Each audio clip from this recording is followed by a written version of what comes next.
Hello, everybody, and welcome back to another episode in our TNA series in TEW 2020. I am Seer Daredevil, and if you saw yesterday's episode of AEW, or if you watched it, first off, thank you. Secondly, you will have found out that I am not doing too great. Still kind of feeling not so great, but I'm trying to get this video out on time, trying to keep up with the schedule, so probably going to run through things a little bit quicker than normal on this show as well, and or in this episode that is, and kind of go from there. But it is Impact on the road to a turning point where we're going to have a few interesting things happening tonight on this show. 6,318 people at the Palestra in Philadelphia, Pennsylvania.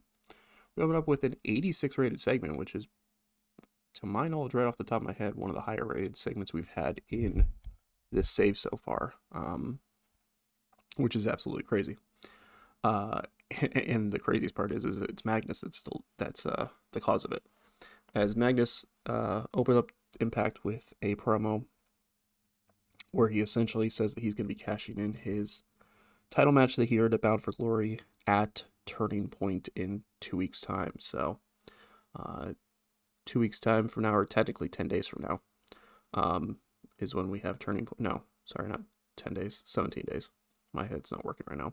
It's the Sunday of week 3 in November. So, at that point, that is when it will be Magnus versus Samoa Joe for the TNA World Heavyweight Championship. So, Magnus not even allowing AJ Styles to get a rematch at Turning Point because he's going to have the title match himself. So, we'll have to see how that ends up playing out. 86 rated segment, really good stuff there. Then after that, we have an opening contest that sees Adam Cole defeat Kenny King in 844 by pinfall, the Flying Crossbody. 57 rated for the match. Of course, this is continuing the Future Shock versus House of Truth feud. As Cole, kind of the unofficial leader of Future Shock, defeating Kenny King, who's a representative of the House of Truth. 54 from Cole, 45 from King. Good stuff there. After that, we get a brief little promo backstage from the Wolves, who are just kind of, trying to figure out what they're going to do next after losing to the Guns at Bound for Glory. They said they gotta start training and focusing on getting things back under control so they could get back into the tag team titles here in TNA. Then after that, Christopher Daniels struggling going off script, but he also invented a new catchphrase, so there's that. We have a backstage segment that's kind of interesting, as we see Lethal and Rhino, K King, Red Titus, Truth Martini, the House of Truth, minus Shaw Guerrero, because she's technically there, but just not on screen. But they're kind of talking. Kenny, King's a little disappointed that he couldn't get the victory against Adam Cole earlier. When Bad Influence approached them, kind of a little bit of a stare down issue with each other, and Kaz kind of says, "Hey man, you guys kind of cost me the X Division title last week. Like I kind of had that in the bag, and then you kind of cost me. You kind of went out there and screwed me out of it." And Lethal kind of steps up from the group and says, "Hey man, like we didn't screw you. I mean, last I saw you were defeated. We just came in afterwards." And so essentially, it's kind of a little bit of simmering tension between Bad Influence and House of Truth. Kind of like, Kaz seems to think that he was screwed out of the X Division title last week because of the House of Truth, and the House of Truth are like, "Man, we came in afterwards. It's not our fault. It's not our fault you couldn't get the job done," kind of thing. So kind of some simmering tension between those two groups. We'll have to see what happens with that. Then, tag team titles on the line in a debut. We see EC3 and Rockstar Spud defend the tag team titles against the debuting Super Smash Bros. In 813 when EC3 pinned Player Uno with Sweet Meat Sizzler. I need to change the name of that to the 1%er. I keep forgetting to do that. EC3 and Rockstar Spud make defense number 1 of the tag team titles. 53 rating, not bad. EC3 was 57, Spud with the 50. Player Uno debuted a gamer gimmick, which got a poor rating, unfortunately, but he did have a 40 in ring performance. Player Doses got a great rating for his gamer gimmick, and he got a 36. So I decided to bring them in. Large penalty to charisma is not good. But yeah, I decided to bring them in. Smash Bros. Over because I knew I needed to beef up the tag team division a little bit. When I got down to it, there was like 5 or 6 tag teams that I was kind of frequently using. I mean, there's a couple that I don't frequently use, but there wasn't a whole lot of them. So I wanted to beef up the tag team division a little bit. So there's one here, and then when we go through Explosion, you'll see a couple of other tag teams that are making their debut as well. So try to beef up the division a little bit, but EC3 and Rockstar Spud getting the victory here. It was noted, of course, that Garrett Bischoff was the referee for this because they're still doing the thing where Garrett Bischoff is apparently the referee for matches involving Team Dixie. But 53 rating there. Then after that, both us and Styles struggling going off script in this for some reason. Or no, we didn't come out, but it looking good. AJ's the one that struggled going off script. Whatever, still 65 rating.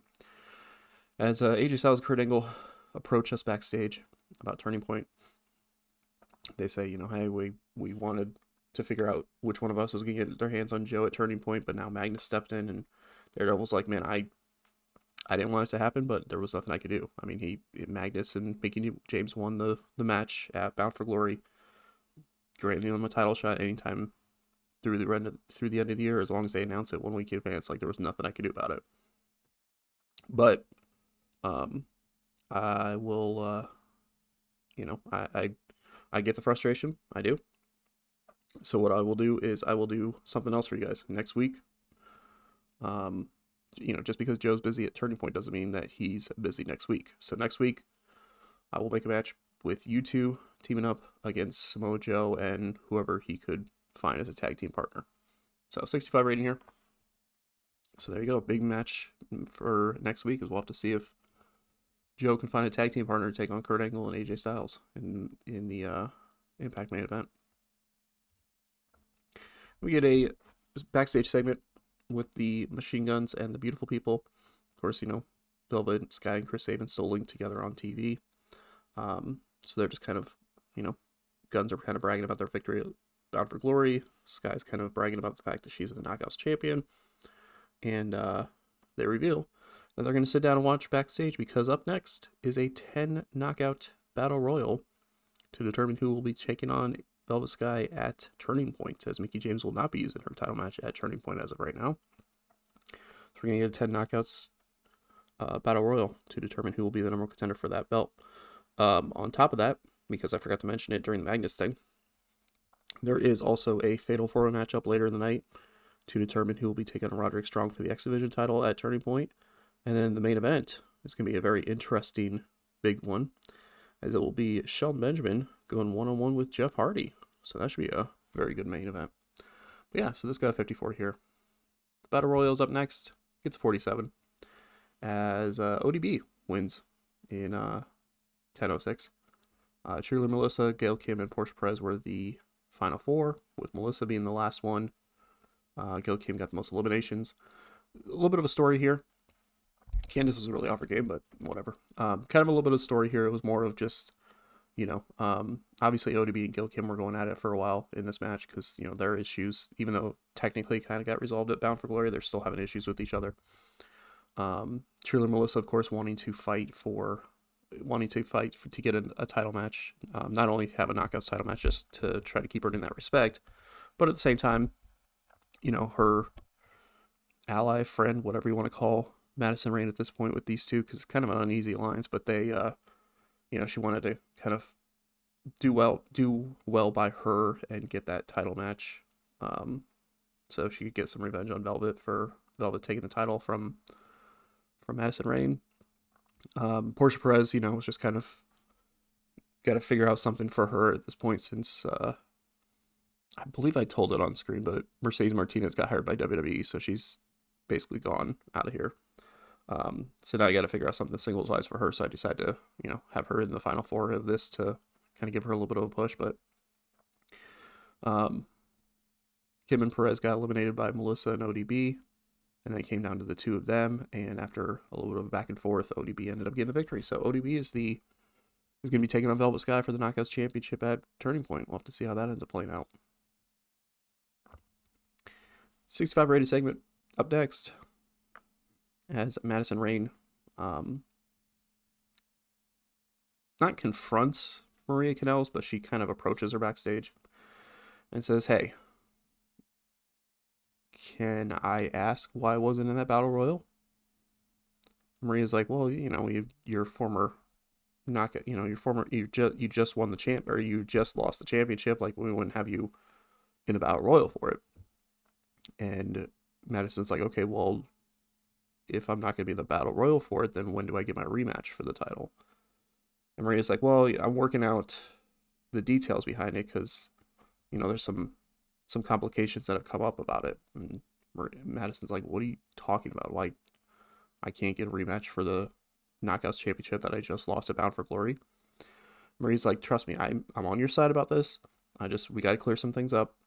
You will get your rematch for sure, but before the end of the year, I promise you." So, kind of interesting a little bit there, as Madison Rayne's kind of confused as why she can't get her title, her rematch for the Knockouts title. 65 rating there. And after that, Austin Aries is having a backstage interview. For some reason, I forgot to put interview in the thing, but whatever. And he's being interviewed by Christy Hemme, kind of talking about where he goes from here, because of course he was able to get past Christopher Daniels at Bound for Glory. So now he's kind of trying to figure out what he's going to go from here, but he gets interrupted during this by D'Angelo De Niro and MVP, who are preparing to walk to the ring because they have De Niro has a match up next. And the Pope kind of just laughs about the idea of Austin Aries being known as the greatest man that ever lived, and says that that everybody knows that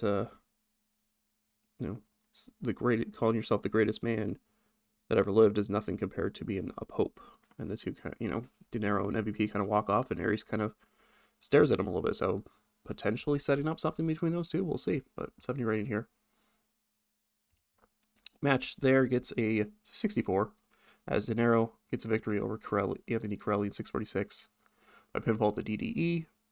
Homicide ran in and attacked Corelli while MVP was distracting the referee. 68 from De Niro, 50 from Corelli.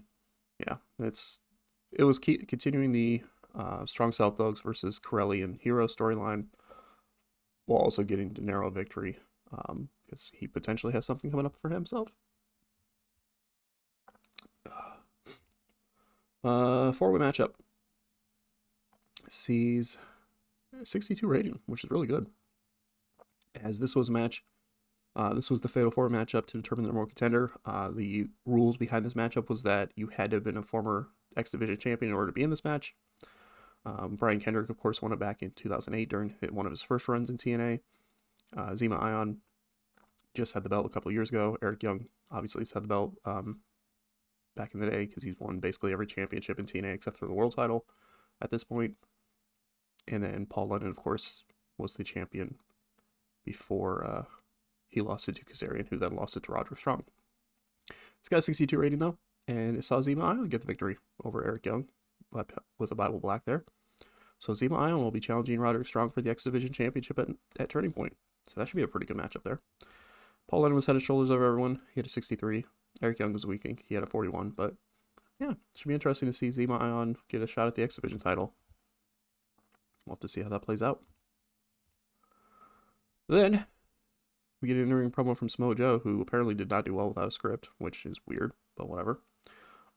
As Samoa Joe is in the ring, he says he doesn't give a damn who he faces for this TNA World title, because at the end of the day, he will still be the TNA World Champion. He says if Styles and Angle want a piece of him, he has no problem delivering that. He has no problem causing them pain as well. And that he could end up going at it, or, he knows that the tag match is issued for next week. For all he cares, he could go at it in a handicap match, because he'll still destroy AJ Styles and Kurt Angle. And as for Magnus, well, Magnus may have beat him way back in the day when Magnus was a champion and Joe was a challenger, but this time around, only one thing of that will remain the same, and that is the champion retaining the championship, because Samoa Joe will choke out Magnus and make him wish he never stepped up to the champion. 76 rating. Good stuff there. Then, man, everybody's doing bad without a script today, apparently. We just get a segment where beer money or drinking in a bar and having fun.